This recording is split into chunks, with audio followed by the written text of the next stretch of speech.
watching the station covering all of the DMV. This is DC News Now.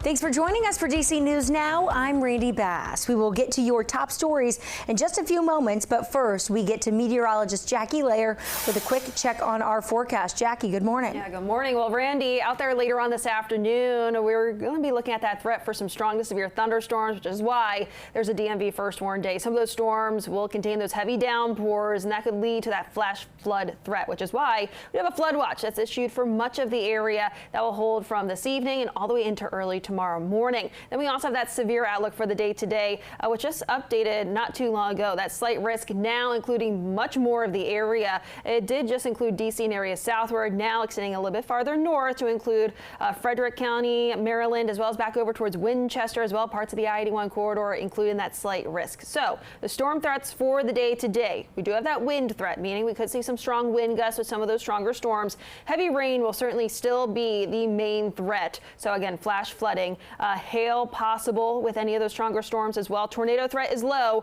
but not zero. You do want to stay weather aware through this afternoon into this evening with these stronger storms that are expected to develop. All right, Jackie, thank you. New details this morning as the Trump administration is turning up the pressure on sanctuary cities, limiting their cooperation with immigration authorities, including some areas of the DMV. Those cities will receive a notification of non-compliance. This comes as the Trump administration pushes to deport illegal immigrants, and they're asking them to review their policies and make changes that comply with the administration's wishes. Although the list was released just yesterday, cities like Alexandria, Virginia, and Montgomery County in Maryland are pushing back. City of Alexandria saying in a statement, action by the federal government wrongly targets and mischaracterizes Alexandria and dismisses core principles that make up the foundation of our democracy. Here in Alexandria, we govern by facts and our values. The City of Alexandria is committed to upholding the constitutional and civil rights of all people, regardless of their immigration status. We are also hearing from Montgomery County this morning. Montgomery County says its policy is not to inquire about anyone's immigration status, saying Montgomery County is not a sanctuary jurisdiction. Local police and the Department of Corrections and Rehabilitation say they work cooperatively together with ICE in their work on immigrations and customs violations and drug and human trafficking, though it is not clear at this point when these cities will receive their notification just yet and what next steps are. And one GOP congressman wants to rebrand WMATA, turning it to WMAGA, and Metro Rail rebranded as the Trump train. Florida Representative Greg Steube was seen handing out Trump train tickets on Capitol Hill. The legislation would force the change, or Congress would withhold federal funding. The representative says WMATA needs to be reformed. Metro Rail says it provides safe, clean, reliable transportation for 600,000 customers a day from DC, Maryland, and Virginia, making it the second busiest system in the country. In the district, police are investigating a deadly shooting near Howard University. They say a 17-year-old boy was shot yesterday afternoon around 3 o'clock on Berry Place. He was rushed to the hospital where he later died. Officers say they are looking for 2 teen suspects in that case. Meanwhile, we are learning the name of the man killed in a shooting on 14th Street in Northwest earlier this week. Investigators say Henry Crutchfield was shot and killed in Logan Circle Tuesday morning. The 35-year-old died at the scene. Police are still looking for the shooter. And this recent rash of violence in the district is impacting many families, including neighbors in Southeast. There was a community safety meeting last night to address their concerns. DC News Now's Daniel Hamburg has more. Year to date, DC has seen almost the same amount of homicides as last year. People need to stop being violent.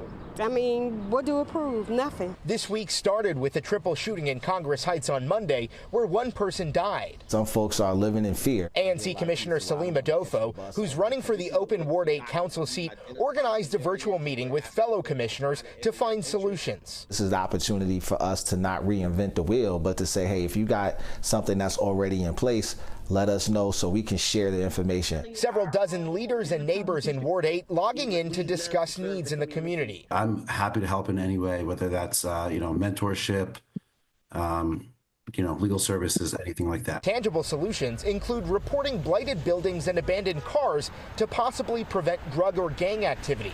They discussed the need for physical upkeep in the neighborhood and the need for better relationships with police. It's very important to have clean neighborhoods because it's a public safety ecosystem. It's not just the law enforcement piece. Adolfo says it takes the community working in sync to stop the killings.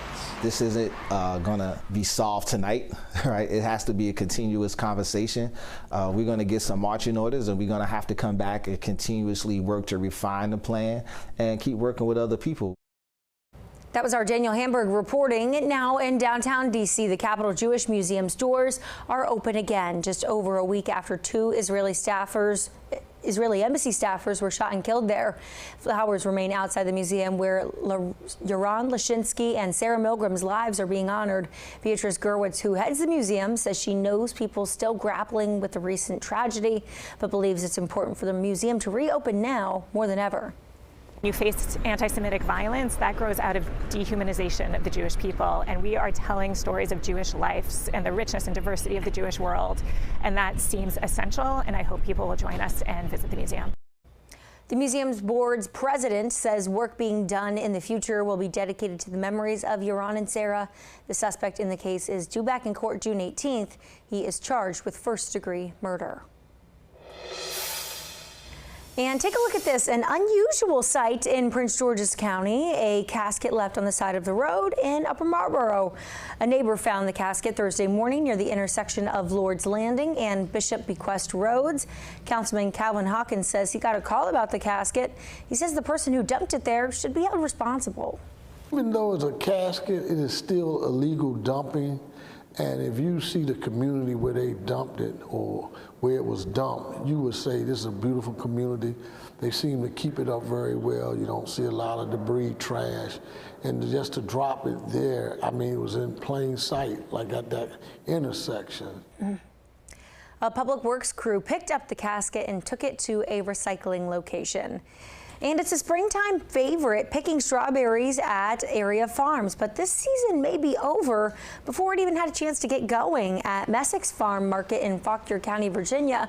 Strawberry picking season is already over because of a fungal disease called NEOP that damages the leaves and prevents a majority of berries from growing. The owner, Jimmy Messick, tells DC News Now this is the worst year of growing in the last decade.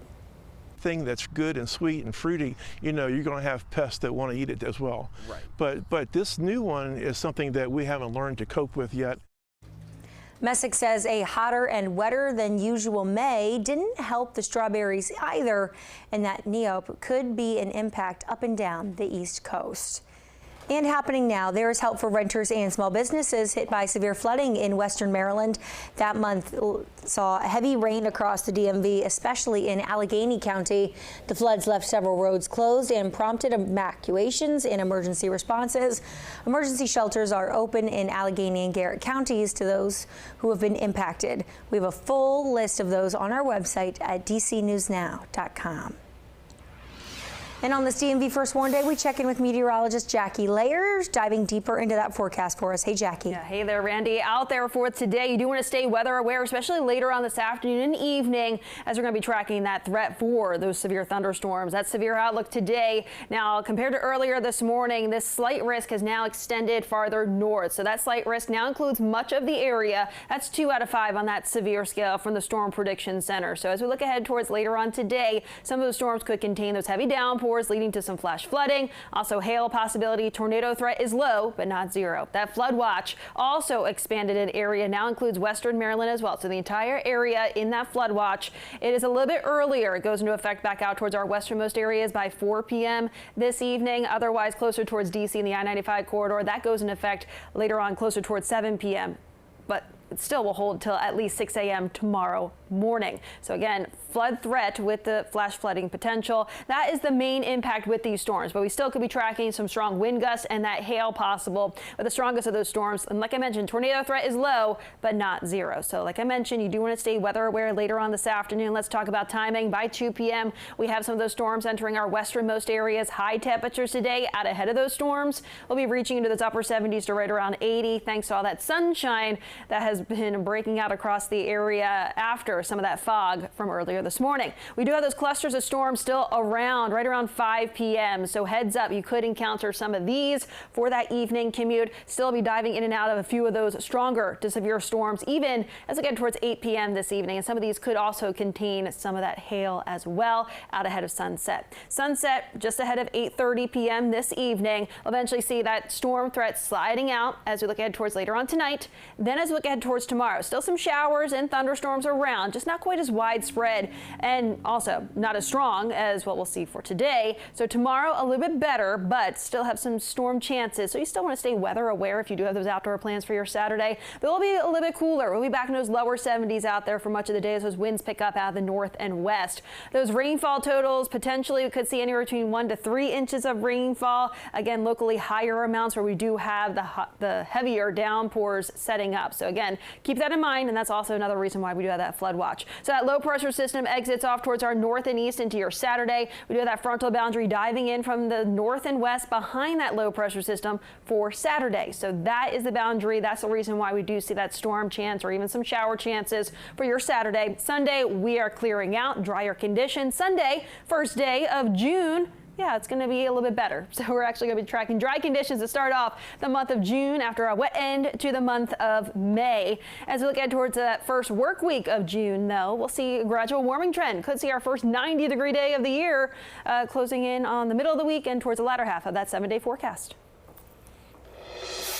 All right, Jackie, thank you. A pride flag now waves over D.C.'s Wilson Building as the city gets ready for World Pride celebrations. It's the third time the flag has been raised there, and this year the district is celebrating more than 50 years of pride events in the district. We know that so many Washingtonians didn't wait for change, they led the change. And as you've already heard more eloquently than I can say, that people marched, they sacrificed, they testified, they fought, and they won right here in Washington, D.C. This year's ceremony is extra special as the nation's capital hosts World Pride for the first time. There are more than 200 World Pride events happening through June 8th. And World Pride is just one of several major events in the district happening this summer. There's also a military parade celebrating the Army that falls on President Trump's birthday. Our Marielle Carbone is taking a closer look at what it takes to get ready for these big events. It's time to show up, stand up. And that's what the Capitol Pride Alliance has been doing since World Pride kicked off 2 weeks ago. This past weekend, D.C. Black Pride. Now the city gearing up for the main events, the welcome concert at Nats Park on Saturday and the Pride Parade June 7th. It's about having a safe space regardless of how you identify. For World Pride 2025, we've been planning for over a year. According to Police Chief Pamela Smith, there are no known credible threats to World Pride. We will continue to evaluate any intelligence and we will adjust our posture accordingly. Specialized units will be activated and neighboring agencies will help backfill. Metro will extend its hours until 2 a.m. June 6th through the 8th, with the yellow line running to Greenbelt. Tap to pay is now available. Aside from World Pride, D.C. will welcome tens of thousands of more people for a whole list of other summer events, like the annual 4th of July celebration, the FIFA Club World Cup, and the 250th Army Birthday Parade, June 14th. And the display of equipment and history of the Army may be pretty spectacular. Mayor Muriel Bowser says preparation details for that are still limited at this time. It's a designated national security special event, meaning the Secret Service is the lead planner. I was advised by the NTSB there could be some disruption to the airspace. Through all of this, the mayor continuing the age-old warning, if you see something, say something. It's something that doesn't feel right, doesn't look right, doesn't sound right.